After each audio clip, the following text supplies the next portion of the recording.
Morning students.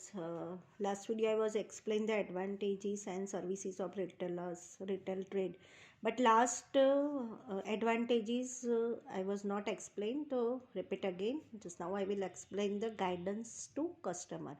A retailer in retail trade provides the guidance about the product to customers. Provide the guidance about future price of product, supply of product, and methods of consumptions of product. Okay, तो उसका मतलब क्या होता है, जब भी कोई guidance helpful होता है, मतलब जैसे कोई भी रिटेलर होता है वो ऑलमोस्ट कस्टमर को गाइडेंस देता है, गाइड करता है कि कोई भी प्रोडक्ट खरीदो ना खरीदो, कब खरीदो, अभी खरीदो, बाद में खरीदो, ये सारी चीज़ें वो कस्टमर को गाइडेंस देता है. मतलब कोई शॉपकीपर के पास कंप्यूटर खरीदने जा रहे तो वो एक बार सजेशन देगा, गाइड देता है कि ये अभी मत खरीदो, अगले महीने दिवाली आ रही है तो उसमें वो सब प्राइस थोड़ी कम हो जाएगी, तो इसकी स्कीम आएगी नई नई, अगले महीने जो नया प्रोडक्ट आने वाला वो अच्छा आने वाला है, तो वो सारी आपको हमको बताएगा कि गाइडेंस देगा कस्टमर को. ओके,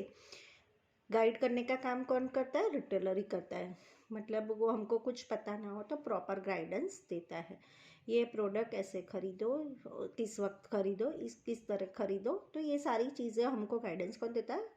एक रिटेलर ही हमको देता है. ओके, अब उसके बाद है लिमिटेशन आएगी.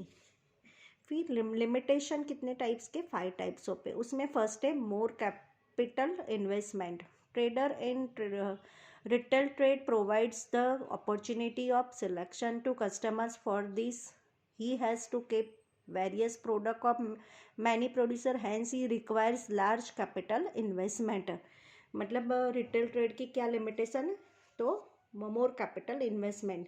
सबसे पहले मैंने एक्सप्लेन किया, तो वो मोस्ट कैपिटल इन्वेस्टमेंट है, तो वो एक रिटेल ट्रेड की लिमिटेशन है. रिटेल ट्रेड में कैपिटल इन्वेस्टमेंट बहुत चाहिए, क्योंकि रिटेल ट्रेडर होगा वो जो रिटेलर होगा तो उससे अपने पास अपनी शॉप में हर तरह की प्रोडक्ट, गुड्स, वैरायटीज़ रखनी पड़ती है, जिससे वो कस्टमर को सिलेक्शन का मौका मिल जाए. मतलब वो सिलेक्शन कर, अपॉर्चुनिटी ऑफ सिलेक्शन उसका मौका मिले, तो कस्टमर अलग अलग प्रोडक्ट सिलेक्शन कर सके, उसके लिए हर तरह की प्रोडक्ट उसको रखनी पड़ती है. सभी तरह की प्रोडक्ट रखनी हो उसको लिए उसको कितने सारे कैपिटल्स की ज़रूरत पड़ती है, मतलब ज़्यादा कैपिटल इन्वेस्टमेंट करना होता है. फिर सेकंड है रिस्क ऑफ टेटोरेशंस और प्रेजेबल गुड्स. मतलब sometimes perishable goods like fruit, vegetable, milk product remain unsold. There is possibility of deteriorations. The loss on this is borne by the retailer. Okay, तो ये capture क्या कहता है?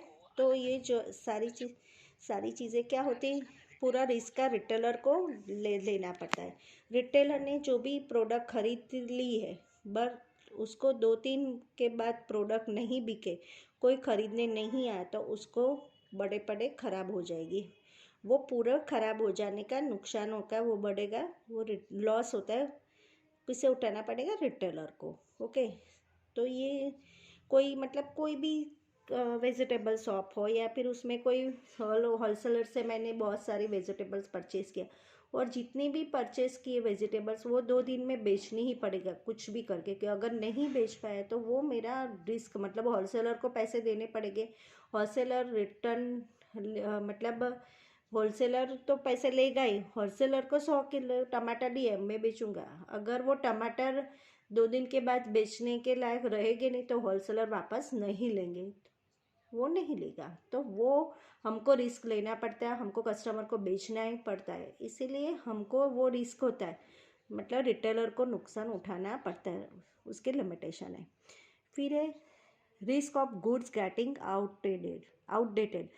ये कितनी बार risk होती है? मतलब हर रिटेलर को ये नुकसान उठाना पड़ता है. मतलब when the goods become outdated, मतलब sometimes due to change in preference, taste, fashion or technology, then they are to be sold at cost price or less than cost price. मतलब उसकी कस्टमर की प्रेफरेंस, टेस्ट, फैशन आउट मतलब change हो जाती है, मतलब उसकी टेक्नोलॉजी सब वगैरह चेंज हो जाती है। फैशन चल रही है वो 2-3 महीने के बाद वो फैशन होती ही नहीं, मतलब जो आज टेक्नोलॉजी चल रही है वो 2-3 महीने के बाद नहीं होगी। तो कितनी बार जो चीज़ें आउटडेटेड हो जाती है, पुरानी हो जाती है, कोई खरीदता ही नहीं है, तो उसका नुकसान, उसका रिस्क किसको उठाना पड़ता है? रिटेलर को उठाना पड़ता है। ओके। अगर मेरी कपड़ों की शॉप है, मतलब क्लोथ शॉप है, तो अगर वो शॉप में फैशन अभी चल रहा है, सब लोग है वो कौन सी कोई भी होता है, मतलब पैंट टॉप है, या फिर कोई भी जो अभी गाउन है, पर अभी गाउन की पहले फैशन चलती थी स्कर्ट वगैरह की, बट कभी कभी वो खरीदते थे, फिर 2-3 महीने के बाद उसका चेंज हो जाता है। अभी रेगुलर सडनली उसका नेक्स्ट मंथ उसका ऐसी नई मूवी आ गई, या उसमें कुछ हीरो मतलब पटियाला पहनता है, या फिर वो कुछ पता कोई हीरोइन ऐसे चेंज कर देते, मतलब उसको टेस्ट उसी के टाइप से कस्टमर को चाहिए होता है, मतलब वो पुराने वाला नहीं परचेज करेगा। मतलब कोई भी फैशन के हिसाब से होता है, मतलब जो भी चीज़ होती है, जैसे कोई भी चीज़ कौन खरीदेगा, वो कस्टमर के खरीद ही नहीं रहेंगे फैशन के हिसाब से, उनको नई नई डिज़ाइन चाहिए ऑन द स्पॉट, मतलब फैशन चेंज हो गया। इसलिए ये सारी चीज़ें कोई भी एक चीज़ पे नहीं चेंज नहीं रह खरीदते, on the spot fashion change हो जाते। अब वो अपने मैंने जो परचेज जो खरीदा है, मतलब जो रिटेलर ने तो बहुत सारा खरीद के रखा हुआ और वो आउटडेटेड हो जाता है, वो लॉस किसको भुगतना पड़ेगा? रिटेलर को। ओके। फोर्थ है रिस्क ऑफ लॉस, शॉर्टेज और fluctuation of price. Retailer bears the risk of the damage to the goods, shortage of goods और प्राइस फ्लक्चुएशन। ओके। तो ये सारी चीज़ें मतलब रिस्क लेस जो होता है, रिस्क होता है, लॉस, शॉर्टेज मतलब फ्लक्चुएशन, मतलब कोई भी चीज़ होती है, कोई भी शॉर्टेज होती है कोई भी चीज़ों की, तो वो प्रोड्यूसर या होलसेलर उसकी वजह से होते हैं, उसका रिस्क किसको उठाना पड़ता है? रिटेलर को।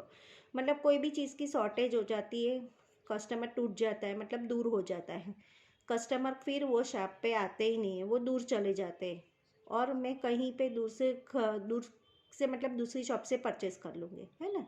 तो इसके वजह से उसके लॉस का नुकसान उठाना पड़ता है, फ्लक्चुएशन होता है, प्राइस का फ्लक्चुएशन भी उससे उठाना पड़ता है। ओके। प्राइस भी हर चीज़ की ऑलमोस्ट बदलती ही रहती है। तो जैसे कोई भी मेरी शॉप है, मैंने होलसेलर से एक कोई भी पेन हो 10 रुपये में खरीदी, 10 रुपीज़ में। ओके। मैं कितने में सेलिंग करूँगा? 15 में बेचूँगा। ओके। 15 रुपीज़ में बेचूँगा, तो वो 10 रुपीज़ में मैंने परचेज़ किया, मैं 15 में बेचूँगा, तो मुझे 5 रुपीज़ का तो प्रॉफिट होना चाहिए।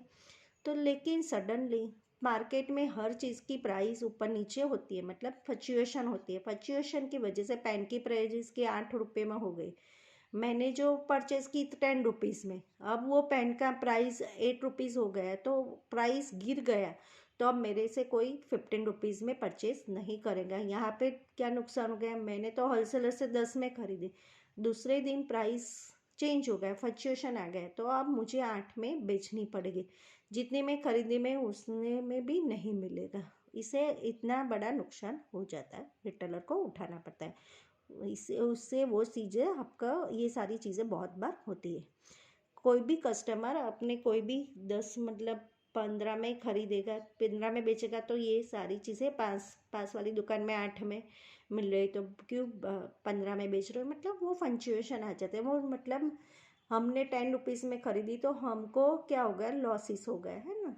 तो ये रिटेलर को भी रिस्क उठाना पड़ता है, उसके लिमिटेशन आ जाती है ना। तो वो सारी चीज़ें भी यहाँ पे ध्यान में होती है कि लिमिटेशन आ जाती है। Okay. Last is bias. Sometimes traders in retail trade does not sell the goods of such producers to whom he has bias. मतलब किसी के साथ पार्शलिटी होती है, कोई पर्सन इसके साथ दूसरे को साथ पार्शलिटी मतलब एक तरह का बायस बिहेवियर कहते हैं। ओके। कितनी बार ऐसा होता है कि अगर कोई प्रोड्यूसर या होलसेलर किसी के साथ बायस बिहेवियर कर रहा है, तो ये नुकसान को भी रिटेलर को उठाना पड़ता है। ओके।